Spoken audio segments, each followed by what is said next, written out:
Okay, we're gonna call this July 6, 2023 Town of Selma Regular Council Agenda Review to order. The first thing that we have going on as far as the discussion is concerned, we need to discuss our feelings on changing the overnight parking policy for the town hall parking lot. So that's the entire lot behind Town Hall, extending from Anderson Street all the way down to Waddell. So, I do believe it's about time that we put in or institute a no overnight parking policy for unauthorized vehicles. The amount of parking problems that we're beginning to have in the town of Selma are increasing. Thoughts, council? Oh, I agree. I mean, right now, I guess if I wanted to take my car out there and park it overnight, I could. Good. I mean, sounds silly, but we do have people that will park their vehicles there, business owners and whatnot. Okay. We need our parking more than ever. Absolutely. Any other thoughts? No, I was thinking, like Amy said, we shouldn't have an overnight parking period, that's it. As parking becomes a premium around here, we need to go ahead and get our hands around it before it becomes a real problem. So, do we need a motion to that effect? Do we need to just kind of bake it into policy, make sure we have some type of policy laid out, and then we can approve that policy related to parking? I think we could write it as, we should write it as, and you know, that you have to choose that, for you to approve. Okay. I would say then, you just approve the policy. Sounds good. Well, let's plan to do that, and then let's add that into our business items. We'll add that as 10E. And so we'll be looking forward to approving an overnight parking policy on the 11th. We'll give you some space here, absolutely. Come on up to the mic so the folks can hear you, and let's make sure that thing's turned on. Cool. I heard I could come to these meetings and get more, ask more questions, so thank you for allowing me. My name's Jeffrey Hamilton. I live at 204 South Rogers Drive in Smithfield, North Carolina. I operate a business here. So I talked to my accountant about having a car for the business that'd be tax deductible. And he said the only way he would see it, it was to have a car on site. When you drove your car to work, then you could take your work car and do your running around that way. So I just want to be mindful that, a business, will a business be allowed to have a business car? Maybe, somewhere, street parking or parking lot, et Well, cetera. let me tell you what we are considering also, which will probably come not this month, but maybe next month, is allowing spaces to be rented in the town of Selma in those town-owned parking lots. Certainly not on the street. We would not rent a space on the street, not at this rate. But in that town-owned parking lot, we are considering renting spaces in that town-owned parking lot, and that would fit in just well with that business car piece as well. Yes, sir. So parking on the street will be different than parking in a parking lot. Absolutely. Yeah, we're referring to this parking lot back here. Yes, ma'am. And Well, overnight parking on the all street. town parking lots, I mean.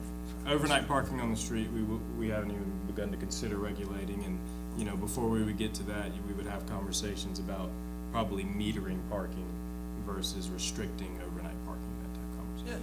Yeah, okay, thank you very much. Absolutely, thank you. All right, anything else related to overnight parking? Good to go? All right.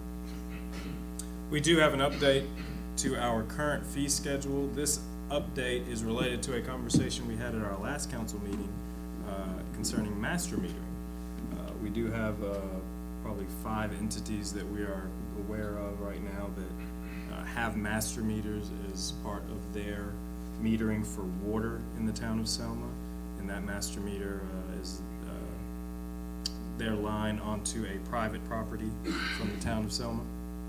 So what we've put in is a fee schedule related to master meters, and realistically what that fee schedule does is it imposes a charge for every meter beyond the master meter on private property that a private property owner would like us to read on that private property and give them the information related to those readings. So it's a $2 charge for each meter behind the master meter, and that's for us to read and bill and manage those connections on private property.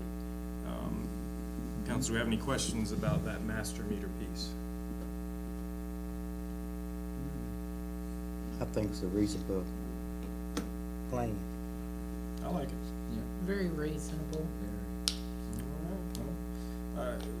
Council, do I have a motion to approve this fee schedule as presented? So moved. Second. Any discussion? Just that, are we gonna notify the final users? We will, and I believe that even with us making this change, we're also gonna give them probably another month before we actually get all of that instituted and put in place. Does that sound fair to everybody? That sounds fair. Sounds fair. You know, it was very nice to have people come and express their concerns about us not reading those meters. I think this is a fantastic compromise in that conversation, so we would give them some time to make that adjustment and decide whether or not they want to take advantage of that service. So basically what you're saying, the only thing that's gonna change now, from the process of working now, is just adding the fee. Is that Right. right? For instance, with the state of North Carolina, they have a master meter that leads to the two rest areas. So at the master meter, we would charge directly to the master meter for the 2 meters, I believe, are behind that master meter, $2 for each meter. So attached to that master meter would be a $4 charge for reading those 2 meters behind the master meter. So that is how we'd approach that, and any entity that would like to take us up on that now and going forward can take advantage of that service that we offer. Okay? I'm good. All right, all those in favor? Aye. That's unanimous. We got that piece in addition to the fee schedule approved. And then we have a public hearing for finance of real property. Do we need to open a public hearing for that, Ms.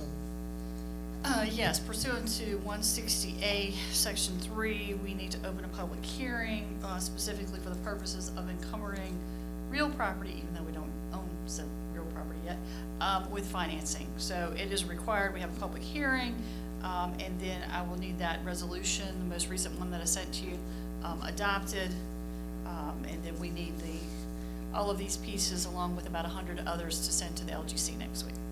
Sounds good. So what we have here is, do I have a motion to open the public hearing for the lease purchase financing of real property located at 212 North Rayford Street? So moved. Second. All those in favor? Aye. We have an open public hearing. All right. With the public hearing open, would anybody like to speak as part of the public hearing related to the purchase financing of real property located at 212 North Rayford Street? Everybody all get up at once?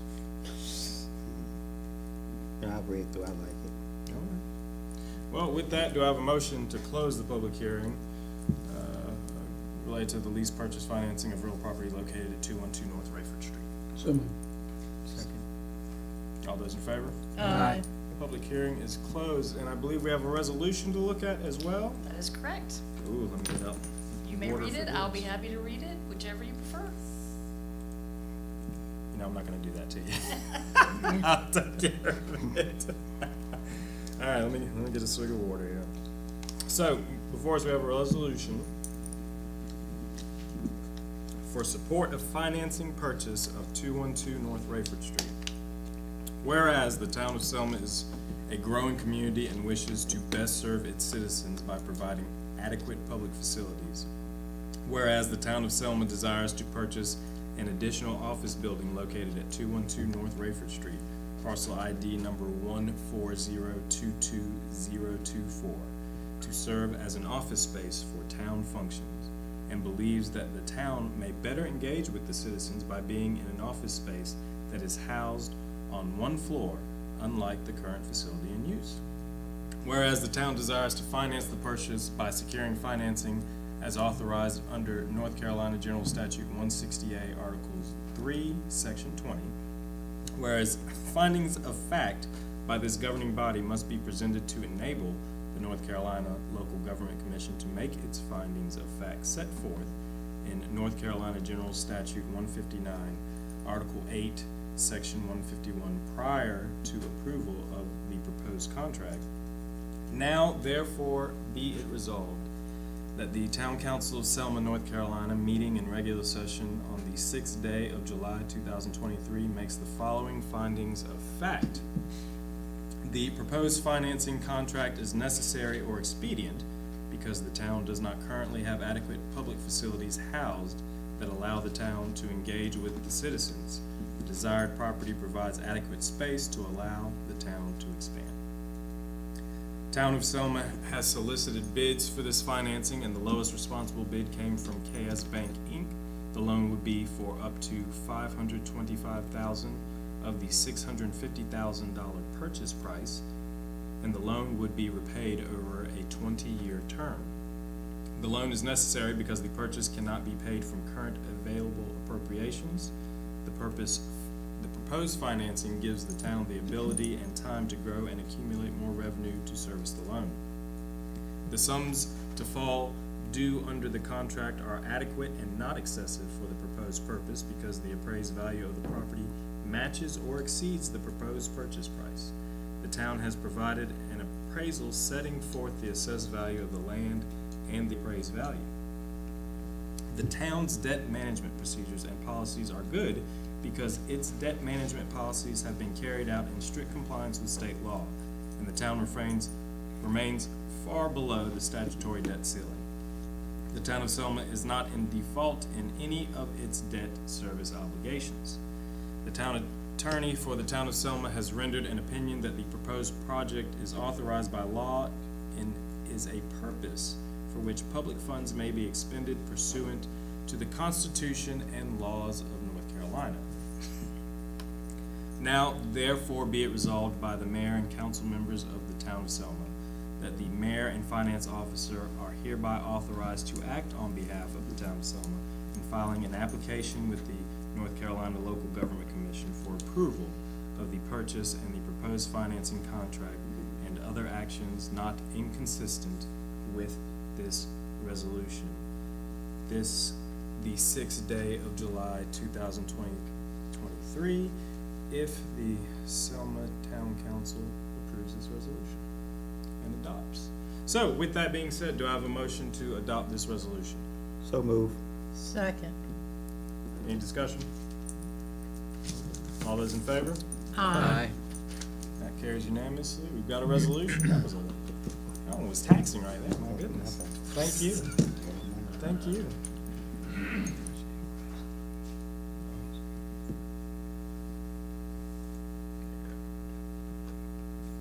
Yeah, I just got it.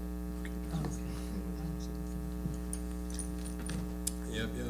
The next item that we need to take a look at today. What do we have going on? Oh, so many things. We actually have to look at an agenda today as well. So, council, you do have a copy of the current draft agenda for July 11, 2023. I do know that we have already made one addition to that agenda. That is the conversation concerning overnight parking and having a policy to approve. Do we have another addition that needs to be made? Yes. 10A will have another personnel policy update. And that update is related to longevity? So we're gonna add in there the update to our longevity policy to match what we put in our current budget. Council, do we see any other additions, subtractions, changes that need to be made to this agenda? Surplus of a 1991 fire engine. I don't know how I feel about that, Chief. I don't know, you're gonna call it.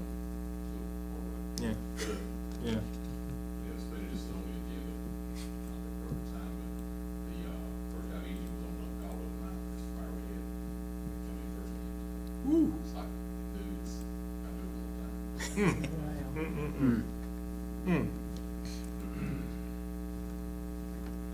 like we've got a good agenda here. We do need to make sure that on the public legislative hearings that we make it clear that this is the public hearing for both those items. But otherwise, I think that'll be good to go. Mr. Henry will be here for both those. Perfect. Perfect. And I believe, we've heard from Miss Cindy Brookshire. Let's go ahead and schedule her for an open forum citizens request and let her know she's on the agenda, so that we can make sure we hear from her about her request. Council, anything else on this agenda?